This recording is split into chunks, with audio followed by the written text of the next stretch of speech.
First, our main story this morning. A group of MPs has said that government spending plans in England will test the NHS and social services to the limit. The Cross-Party Health Select Committee says the plans assume efficiency savings never seen before in the NHS or in any health service anywhere in the world.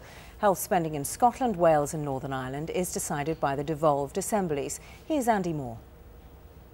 The overall health budget in England is ring-fenced from cuts, but even so the NHS will have to make efficiency savings worth £15 to £20 billion over the next 4 years. That's believed to be a saving of around 4% in each of those years. The former Conservative Health Secretary Stephen Dorrell is chairman of the committee. There is no precedent for efficiency gain on this scale in the health service in a single year, and over a 4-year period, no, we can't find any precedent for any healthcare system in the world ever having delivered it. So it's a huge ask for the National Health Service. Adult social services are expected to face similar efficiency savings. The committee says that will be a real challenge with a squeeze on local government spending. But the government says it does have a credible plan to streamline the NHS. What we're saying is that frontline services must be protected, and that's why, by looking at reducing the costs of administration in the NHS, by having a pay freeze in the NHS for the next 2 years, we can actually significantly bear down on costs. Those savings can then go back into the front line. The government says it will be setting out tomorrow what it calls a roadmap for the NHS and giving more details about how efficiency savings can be achieved. Andy Moore, BBC News. US diplomats were concerned that Britain was struggling to cope with homegrown Islamic terrorism, according to leaked documents published on the WikiLeaks website. American officials reportedly felt that the British government made little progress in isolating Muslim radicals in the aftermath of the July the 7th attacks in London. The documents suggest that some British Muslims blamed the UK's foreign policy for inciting extremism. Meanwhile, the WikiLeaks founder, Julian Assange, will appear in court in London for the second time today. He's fighting extradition to Sweden, where he's wanted over allegations of sexual misconduct. His lawyers say they will make a fresh application for him to be released on bail. Well, we're talking to one of Mr. Assange's most vocal supporters, the journalist John Pilger, who's joining us in just a few moments. Back to that story about the founder of WikiLeaks, Julian Assange. He's been held in prison in London for the past week. He's going to make a second attempt today to get a court to release him on bail. Assange's website's been publishing a series of leaked American documents over the past few weeks. He hasn't been charged with breaking any secrecy laws, though. He's wanted in Sweden over allegations of sexual misconduct. With us now, one of Julian Assange's supporters, the investigative journalist John Pilger. Last week, John, you offered to put up, was it £20,000? Yes. In bail, which the bail was turned down. Why are you backing Julian Assange? Well, there's two reasons. There's a simple case of injustice. You didn't mention there that he hasn't been charged with anything. This is an extraordinary case. It's accusations of sexual assault which are being held against him. Which yes, serious. But they're only accusations. For 3 months, his lawyers have been asking the Swedish prosecution to deliver documents, and the senior Swedish prosecutor 6 weeks ago threw the whole case out and said there was no evidence, and it was only reintroduced with the intervention of a Swedish politician. So there's there's an injustice, but there's a wider issue here, and it is about freedom of information. And any journalist, in my view, should be supporting Assange and WikiLeaks because, frankly, they've been doing the job that we should have been doing. You met him for the first time when you interviewed him for a programme that's going out tonight on journalism and war reporting. And I'm going to show a clip now where you pick up a leaked document that he'd published from the Ministry of Defence in London, which seems to show they regard journalists as something of an enemy. Anyway, let's have a look at the clip.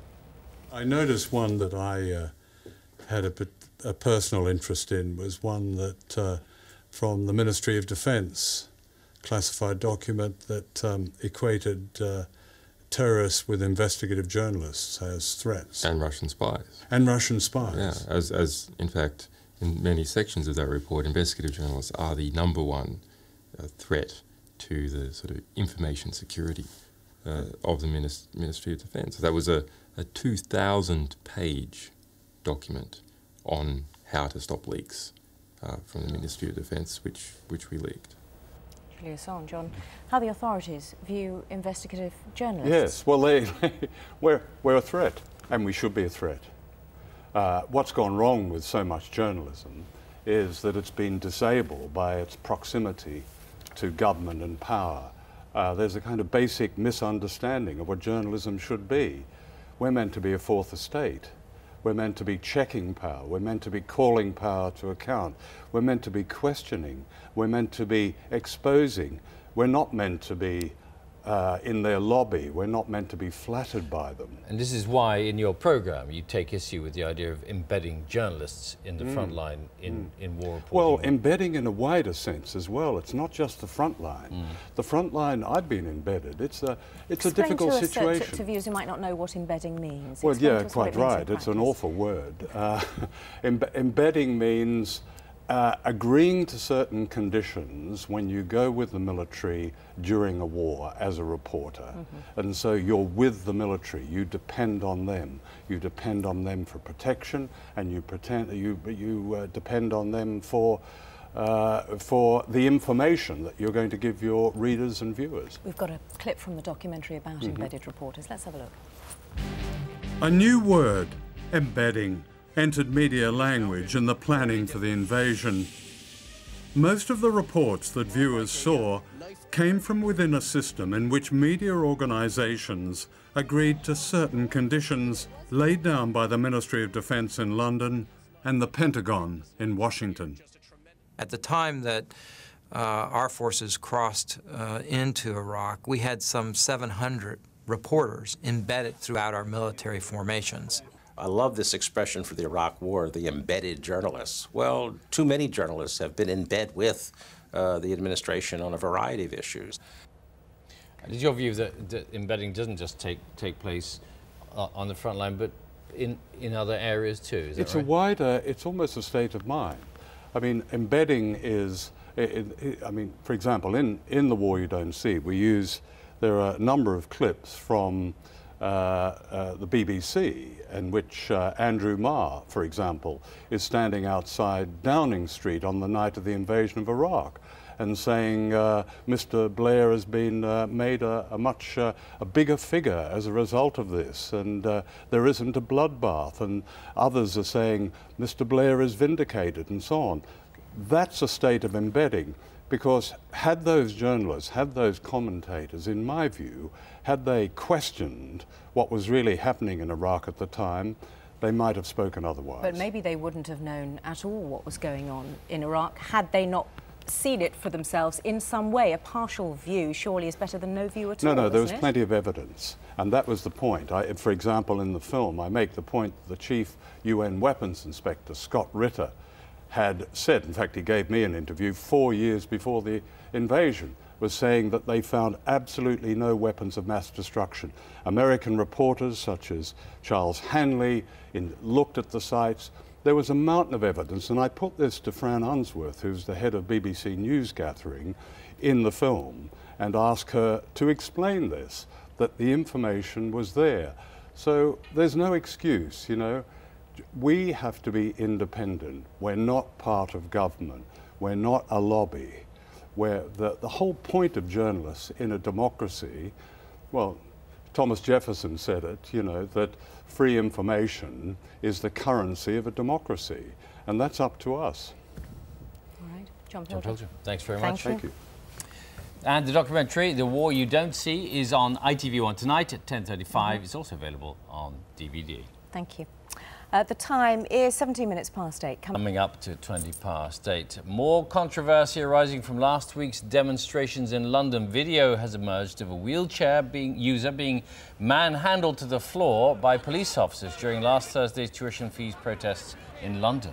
This footage has been viewed nearly 19,000 times since it was first posted on the YouTube website yesterday. Police say they will hold an internal investigation into this incident. They haven't received any formal complaint yet from the man involved, Jody McIntyre, who has cerebral palsy and was reliant on his brother to help him move through the demonstrators in his wheelchair. And he joins us now. Jody's joining us from his home in southeast London. Morning, Jody. Thanks very much for joining us. Perhaps you can explain what was going on there.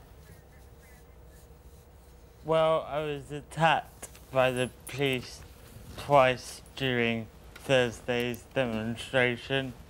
In the first incident, I was hit with a baton on my shoulder before being dragged out of my wheelchair by 4 police officers. In the second incident, one of the officers from the first incident recognized me, came running over, pushed me out of my wheelchair, and then dragged me across the road.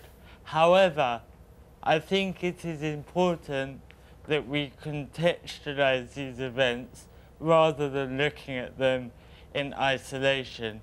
You just had a piece before with John Pilger speaking about WikiLeaks.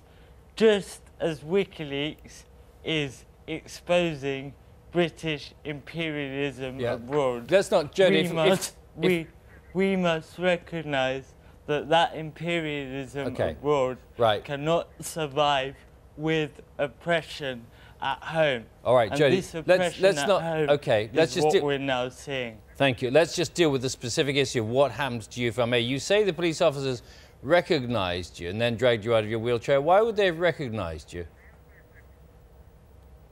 One of the officers recognised me from the first incident where 4 officers dragged me out of my wheelchair and carried me 100 metres down the road after one officer had struck me with a baton. Had they previously asked you to move on? Had you had any communication with them up to that point?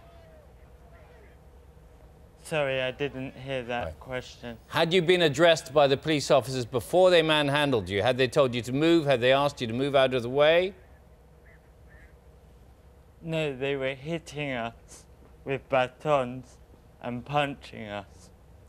So you're saying it was entirely unprovoked. Have you made a complaint at all to the police about what happened?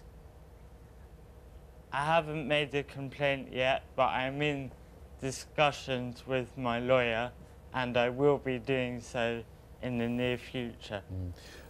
This wasn't your first protest that you've attended, was it? No, I've been on all the student demonstrations, and I've been to many demonstrations in the past. And despite the police's bullying tactics, and despite the government and the media's witch hunt, now releasing images of protesters that they are claiming are wanted, these tactics of divide and rule are not going to work. Okay. We are all going to continue to come out onto the streets time and time again. And I hope that just as I was unseated from my wheelchair on Thursday, I hope that every member of this government is also unseated. Right, well, let's leave the politics to one side for a second. Just want to stick with this incident. Could we just read out a message we've received from a wheelchair user called Matt, who says, if you protest, you must expect the risks associated. I'm a wheelchair user. If you take legal action, it's a joke, because all protesters can then use that as a get-out-of-jail card. Jody knew the risks. If you want to be treated equally, you have to take the rough with the smooth. How would you respond to that? Well, of course I accept the risks, and the evidence of that is that I was present at the protest.